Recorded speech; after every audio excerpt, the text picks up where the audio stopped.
একই গিন্নি, এই কটা ভাতে কি পেট ভরবে? ও যা ভাত আছে না, ওটা বেড়াল ডিগোতে পারবে না। হ্যাঁ, আরে বাবা, আমি আর বেড়াল এক হলো? এই বলে খাও তো।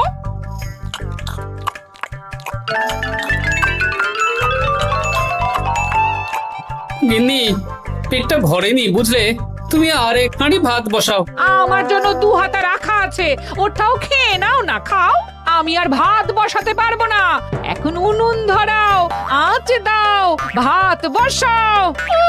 আহ, আরে তোমারটা তুমি খেয়ে নাও না। তুমি তো জানো আমার এইটুকু খাবার পোষায় না। তারপর তুমি আজকে ওই ওলের ঝোলটা যা বানিয়েছিলে না, আহা। খাই খাই খাই খাই করে আমার জীবনটাও খেয়ে ফেললে গো। আরে বাবা, ভগবান এই পেট দিয়েছে কিসের জন্য? এত খাটাখাটনি, সবকিছুই তো এর জন্য নাকি? হ্যাঁ,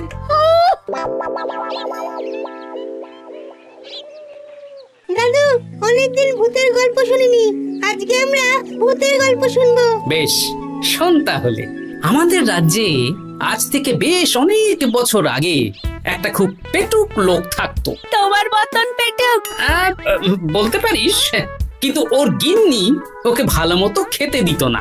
তাই একদিন না খেয়ে খেয়ে অক্কা পায় আর ভূত হয়ে এদিক সেদিক ঘুরতে থাকে। তারপর কি হলো দাদু?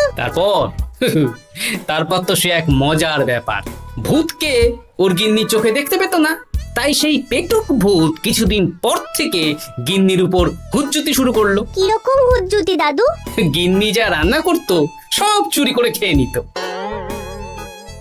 এই এসব উল্টো পাল্টা কথা বলে আমাকে ভয় দেখাতে পারবে না। হ্যাঁ, এই যে তোরা চটপট খেয়ে নে, নইলে তোদের দাদু আবার ভাগ বসাবে রে। খা। আচ্ছা দিদা। এই শোনো না, তুমি আমার জন্যেও আরো কয়েকটা বেগুনি ভাজো। হ্যাঁ, এই তো একটু আগে 4টে বেগুনি আর 1 বাটি মুড়ি দিলাম। হ্যাঁ, আরে সেগুলো তো পেটের কোন কোনায় হারিয়ে গেছে গিন্নি। তুমি ভাবো আমিও হারিয়ে গেছি? বেশি খিদে পেলে নিজে রান্না করে খাও। আর সে তুমি না থাকলে আমি রান্না করেই খেতাম। দিদা, দাদু কিন্তু তোমাকে চলে যেতে বললো। কি বললে? আমি চলে যাব? আরে তাহলে তাই হবে। এই গুলটে, তুই এসব কি বলছিস বলতো? গুছিয়ে বিদায় নিচ্ছি। আরে আরে আরে, কোথায় চলে যেতে বললাম গিন্নি? হয়েছি আর না, আজকে আমি বাপের বাড়ি চলে যাব। হ্যাঁ, এই দেখো, আমি কোথায় চলে যেতে বললাম? তোমার মনের কথা আমি বুঝে গেছি। এই দেখো, থাকবো না এই পোড়ার মুখ সংসারে। যা। লক্ষ্মী সোনা রাগ করেছে। হাওয়া গরম আছে, চল এখান থেকে বেগুনি নিয়ে এখন কেটে পড়ি। এই সামান্য ব্যাপারে রাগ করার কি আছে বলো তো? এবার নিজের সংসার নিয়ে নিজে থাকো, সারাদিন শুধু খাই খাই আর খাই খাই। নাও এবার ঠেলা সামলাও। ভুল করেও আমাকে বাপের বাড়িতে ডাকতে যাবে না বলে দিচ্ছি। যদি যাও তাহলে আমার থেকে খারাপ কেউ হবে না, এই বলে দিলাম। ওগো, তুমি আমায় ছেড়ে চলে গেলে গো, এবার আমি কার কাছে বায়না করবো গো?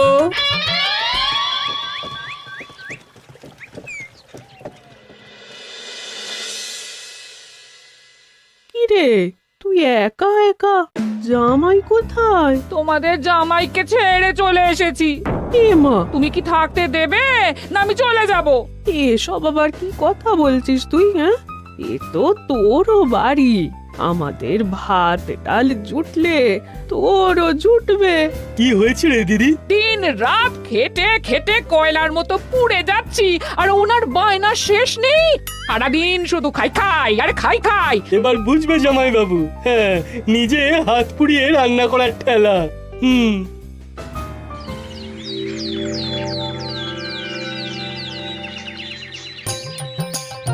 গোপাল দাদা, ও গোপাল দাদা, ও গোপাল দাদা, গোপাল দাদা, এ দরজা খোলো, মহারাজ ডাকছেন। এই রে, অনেক বেলা হয়ে গেল। আরে দরজাটা খোলো। যাচ্ছি যাচ্ছি। আরে আজকে তো গ্রামের সেচ প্রকল্প নিয়ে আলোচনা আছে, মহারাজ তাই তোমাকে ডাকছেন। মুখ হাত ধুয়ে যাচ্ছি।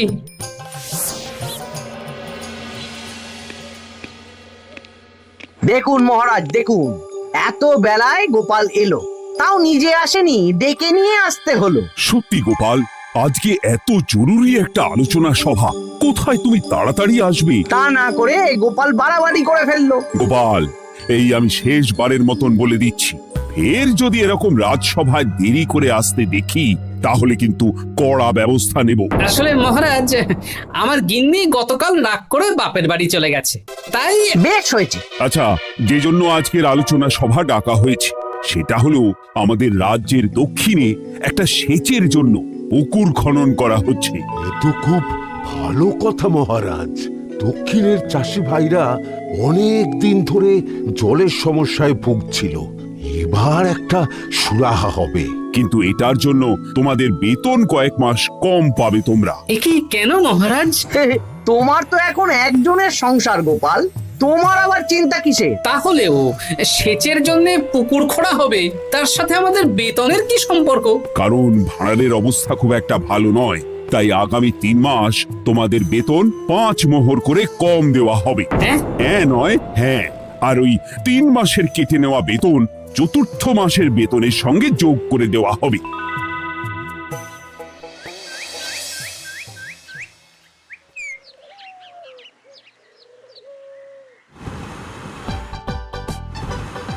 কি দাদু, এ তোমার চোখ মুখের কি অবস্থা? কালি ঝুলি মেখে ভূত। কি আর করবো বল, এসব কি আমার কাজ রে? কালকে ভূতের গল্প শোনাচ্ছিলে, আজকে নিজেই ভূত সেজে বসে আছো।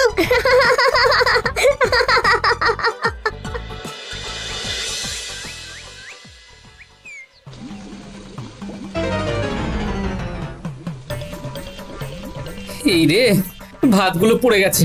দূর দূর দূর, এভাবে হয় নাকি? না, এবার থেকে ভোজনালয় থেকেই খাবার খেতে হবে। একার জন্য কে আবার রান্না করে? দূর দূর। কি গোপাল দাদা, তুমিও আমার মতন ভোজনালয়ে খাচ্ছ? আমার না হয় বাড়িতে রান্না করার কেউ নেই। আমারও নেই, যে ছিল সে ছেড়ে চলে গেছে। ভাই, আর একটু ভাত দেবে? গোপাল দাদা, ভাত আর হবে না গো, আরো কয়েকজন দৈনিক খদ্দের আসবে, তাদের জন্য রেখে দিয়েছি। তাহলে কি আর করা যাবে? একটু একটু ওই তরকারি একটা শাল পাতায় মুড়ে দে, বাড়িতে গিয়ে মুড়ি দিয়ে খাবো। আচ্ছা, তা দিচ্ছি। তুমি খাওয়া হয়ে গেলে হাত মুখ ধুয়ে নাও। আচ্ছা গোপাল দাদা, গিন্নিমা চলিয়ে গেল কেন?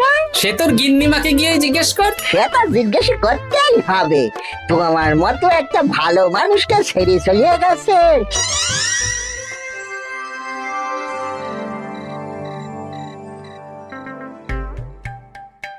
এসো এসো। এই নাও ধরো, পুঁটির মা তোমার জন্য কটা রুটি আর তরকারি পাঠালো। শুনলাম তুমি বাইরে ভোজনালয় খাচ্ছ।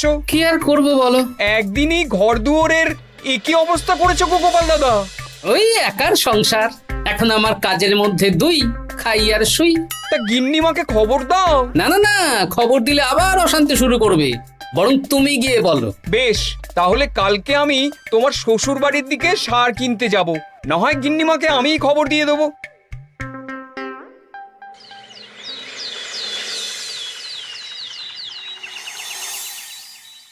বাড়ি ঘর গোছালো, তাতে আমি কি করতে পারি?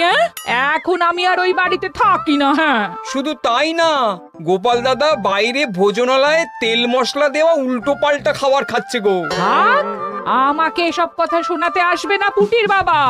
আমার খাটতে খাটতে জীবনটা কয়লা হয়ে গেছে, কয়লা।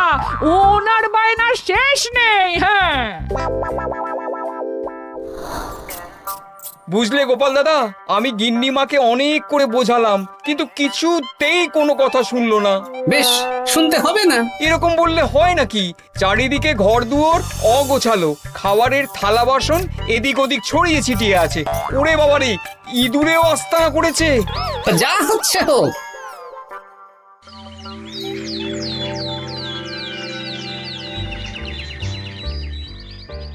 ভোলা, আটটা কচুরি দাও তো ঝটপট, খেয়ে রাজসভায় চলে যাব। এই নাও। ও গোপাল দাদা, শুনলাম নাকি গিন্নিমা বাড়ি ছেড়ে চলে গেছেন? হ্যাঁ, ঠিকই শুনেছো। তাই বাইরের খাবার খেয়ে কতদিন কাটাবে? এভাবে তো তোমার শরীর খারাপ করবে। ওই শরীরের নাম মহাশয়, যা সবে তাই সয়। রান্না বান্না করছো বাড়িতে? না, রান্না করার লোক নেই, আর আমার দ্বারা ওসব কালিঝুলি মাখাও সম্ভব না। দেখো গোপাল দাদা, এই রোজ রোজ বাইরের খাবার খাওয়া ভালো নয়। ভাবছি আরেকটা বিয়ে করব। হ্যাঁ, বলো কি? গিন্নিমা জানলে তো? জানলে জানো, ও তো এখন আর আমার কেউ নয়। গোপাল দাদা আরেকটা বিয়ে করবে? না না না না না, গিন্নিমাকে বলতেই হবে ব্যাপারটা।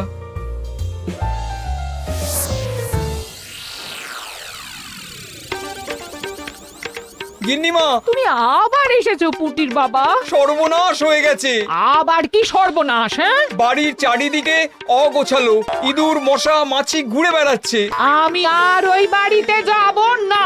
গোপাল দাদাও সেই ব্যবস্থাই পাকাপাকি করতে চলেছে, আরেকটা বিয়ে করবে। কি বললে? জল জ্যান্ত বউ থাকতে আরেকটা বিয়ে? হ্যাঁ, আমি আজকেই যাব। ওর একদিন কি আমার একদিন? হ্যাঁ, আমি আজকেই যাব। এই দিদি, এক মুহূর্তে এরকম বদলে গেলি কেন? আবার আবার তো জামাইবাবু তোকে কাটাবে। তাহলে তোর জামাই বাবুটাই অন্য কারোর হয়ে যাবে? হ্যাঁ, আমি বেঁচে থাকতে আমি হতে দেব না। তাহলে দিদি আমিও যাব। ওই জামাইবাবু অতিরিক্ত খায়, জামাইবাবুর খাওয়া বন্ধ করতে হবে, বুঝলি? ঠিক আছে, চল তাহলে চল। ঠিক আছে, চলুন তাহলে। হ্যাঁ হ্যাঁ, তাই চলো। বুঝলি দিদি, আমার মাথায় একটা মতলব এসেছে। হ্যাঁ। কি মতলব শুনি?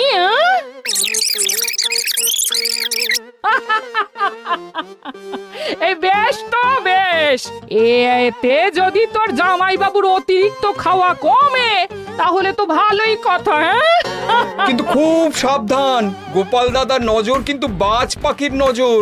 তাহলে যাওয়ার পথে একটা সাজঘর হয়ে যেতে হবে। হ্যাঁ, তাড়াতাড়ি চলুন, রাতে মনে হয় ঝেঁপে বৃষ্টি হবে। কই গো, বলি কোথায় গেলে? এ কি, আমি তো বেশ ভালোই ছিলাম, তা তুমি আবার ফিরে এলে কেন? আমি বেঁচে থাকতে তুমি আবার বিয়ে করবে? ওসব চলবে না। আমি এক সাধক বাবাকে নিয়ে এসেছি, তোমার সব ভীমরতি ইনি ছড়িয়ে দেবেন। হ্যাঁ, আজকে থেকে তোমার অতিরিক্ত খাওয়া দাওয়া বন্ধ করার দায়িত্ব এনার। যা বাবা,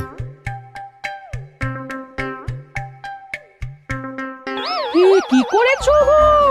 হ্যাঁ, ঘর দুয়ার তো পুরো শ্মশান হয়ে গেছে গো। এখন আবার তোমার ঘর তুমি পরিষ্কার করো। সে করছি, তুমি যাও বাজার করে নিয়ে এসো। ভোলার দোকান থেকে বেশি করে ছানা আনবে, আর রাতে ছানার বড়া করে তরকারি বানাবো। হ্যাঁ, আহা, কতদিন খাইনি, এক্ষুনি যাচ্ছি। ওহ, তাড়াতাড়ি যাও, তাড়াতাড়ি যাও। মেঘ ডাকছে, রাতে বৃষ্টি হবে। আমি এই ঘর গুছিয়ে রান্না বসাচ্ছি গো। বলো কি গোপাল দাদা, গিন্নিমা ফিরে এসেছেন? হ্যাঁ, সকালে তোমার দোকানে বলেছিলাম না বিয়ে করব, সেটা নিশ্চয়ই কেউ শুনে গিন্নির কানে দিয়েছে। ব্যাস, ঘরের বউ ঘরে চলে এলো। সকালে যখন তোমাকে আমি ওই কচুরি দিচ্ছিলাম, তখন তো ওই পুটির বাবাকে দোকানের সামনে দিয়ে হেঁটে যেতে দেখেছিলাম। তাহলে পুটির বাবাই খবর দিয়েছে, ভালোই হয়েছে। যাই হোক, আমাকে ওই 500 গ্রাম মতো ছানা দাও তো, গিন্নি ছানার বড়া দিয়ে তরকারি করবে। ভালো তো, ভালো তো, তোমরা ওই কর্তা গিন্নি একসাথে খাবে। আবার কোন সাধককে নিয়ে এসেছে যে আবার খাবার খাওয়া নিয়ন্ত্রণ করবে? দেখো কি করে তোমাকে সামলায়। এই নাও।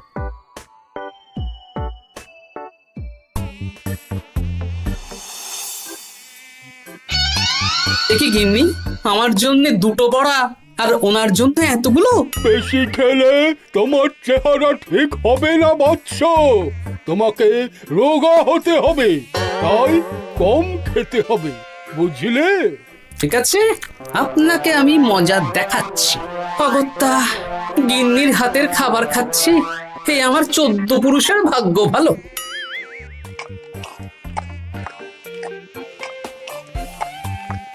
বাবা, আপনাকে আরেকটু তরকারি দিই বাবা? দে মা, দে। আমাকে দাও। একদম না, বলেছি না তোকে রোগা হতে হবে। হ্যাঁ, কি মশা রে তোদের বাড়িতে। আরে রে, নকল গুফ, মশা যাবার আগে আপনাকে আমি তাড়াবো। এই কদিন চারদিকে সব ছড়িয়ে ছিটিয়ে নোংরা করেছে, মশা মাছি এত তাড়াতাড়ি যাবে না। হ্যাঁ, আমার খাওয়া হয়ে গেছে, আমি উঠলাম, আপনি ভালো করে খান কেমন?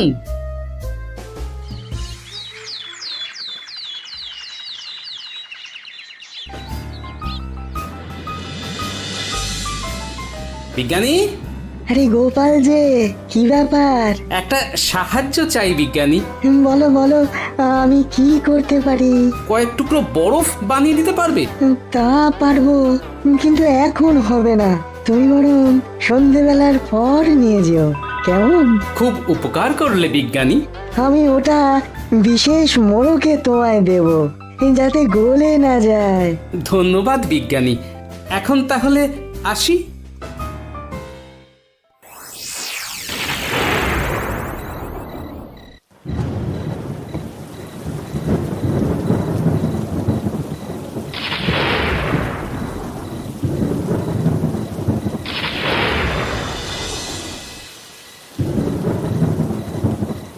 ভালো করেছিস বাবা, যা মশার উৎপাত, মশারি ছাড়া ঘুমোনো যাবে না। কথায় আছে সেবাই পরম ধর্ম, তাই একটু ধর্মকর্ম করছি আর কি। আপনি ঘুমিয়ে পড়ুন, আমরা ওই ঘরে গেলাম। হ্যাঁ, সব দরজা জানলা ভালো করে বন্ধ করে দিয়েছো তো? ঝেপে বৃষ্টি নেমেছে। হ্যাঁ হ্যাঁ, কোনো চিন্তা নেই, তুমি ঘুমো। আজকে অনেক খাটনি হয়েছে গো। হ্যাঁ, জয় ঠাকুর।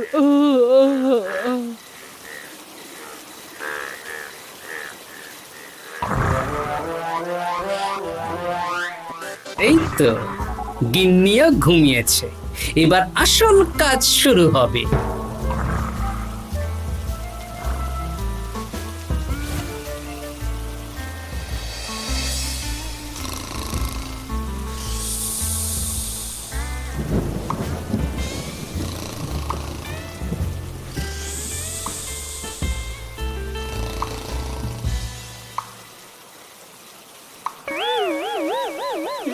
কি জল পড়ছে কেন? চাল ফুটো হয়ে গেল নাকি? এত রাতে এদিকে ডাকা ঠিক হবে না। আরে আরে কি মুশকিল, এখনই জল পড়ছে। আরে দূর দূর।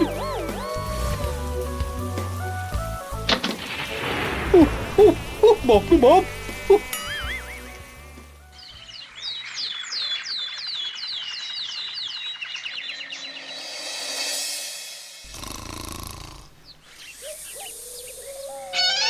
সুপ্রভাত। প্রভাত আর শু নেই। কেন? সারা রাত প্রথমে ভিজেছি, তারপরে মশার কামড় খেয়েছি। ভিজেছেন কেন? কি রাতে চাল ফুটো হয়ে জল পড়ছিল। খুব ঠান্ডা লেগেছে, একটু একটু মধু আর তুলসী পাতা দে, একটু খাই। এই দিচ্ছি বাবা। এ হতেই পারে না, কদিন আগেই তো চাল সারিয়েছি। ঘরের মধ্যে তাহলে জল এলো কি করে? ঠিক যেভাবে আপনার নাকের নিচে নকল গোঁফ এসেছে শ্যালক বাবু, ঠিক সেইভাবেই। এই রে, হয়ে গেল। দাড়িটাও তো নকল। না মানে আমি বুঝিয়ে বলছি গোপাল, তুমি তো একটু বেশি করে খাও, তাই আমি ভেবেছিলাম ওই তোমার যাতে খাওয়াটা একটু কমে, তাহলে আমার দিদির খাটনিটা একটু কমবে। খাটনি কমাতে তো আপনি আসেননি, উল্টে আপনি নিজের ছলে বলে খাচ্ছিলেন। অতিথি হিসেবে এলে নিশ্চয়ই খাওয়াতাম, কিন্তু এটা আপনি ঠিক করেননি। ওগো, ও তো আমার ভালোর জন্যই করেছে। তুমি আমার বিবাহিত স্ত্রী, ও এখন তৃতীয় ব্যক্তি, তুমি ওর কথা কেন শুনবে? হ্যাঁ, প্রথমে বাচ্চাগুলো মস্করা করলো, সেই শুনে তুমি চলে গেলে। ওরা তৃতীয় ব্যক্তি, ওদের কথায় কান দিলে, তারপর পুঁটির বাবার কথা শুনে বিশ্বাস করলে আমি সত্যিই বিয়ে করছি। হ্যাঁ, এই জন্যই তো চলে এলাম। হ্যাঁ, এখানে পুঁটির বাবাও তৃতীয় ব্যক্তি, আর তারপর শ্যালক বাবুর কথায় আমাকে কম খেতে দিচ্ছ, আর উনিও তৃতীয় ব্যক্তি। না মানে? হ্যাঁ মানে, না মানে কিছু না। যখনই সংসারে স্বামী স্ত্রীর মাঝে তৃতীয় ব্যক্তি প্রবেশ করবে তখনই অশান্তি হবে। নিজেদের সমস্যা আমরা নিজেরাই ঠিক করে নেব। আচ্ছা গো আচ্ছা, ঠিক আছে, আর কোনো বাইরের লোকের কথা শুনবো না। এবার বলো তো, ছাদ থেকে জল পড়ার ব্যাপারটা কি? ওটা তো কাল রাতে মশারির উপরে বরফ রেখেছিলাম, আর সারা রাত ধরে বরফের জল শ্যালক বাবুর গায়ে পড়েছে। ছাদ ঠিকই আছে গিন্নি। হ্যাঁ নয় হ্যাঁ, কাল যখন খাবার খাওয়ার সময় দেখলাম আপনার গোঁফ খুলে যাচ্ছিল, আপনি ঠিক করলেন, তখনই একটা সন্দেহ হয়। ওরে ওরে গোপাল, আমি আর তোমাদের কর্তা গিন্নির মাঝে থাকবো না। আমি পালাই, আমি পালাই। ও, ও, ও, ও,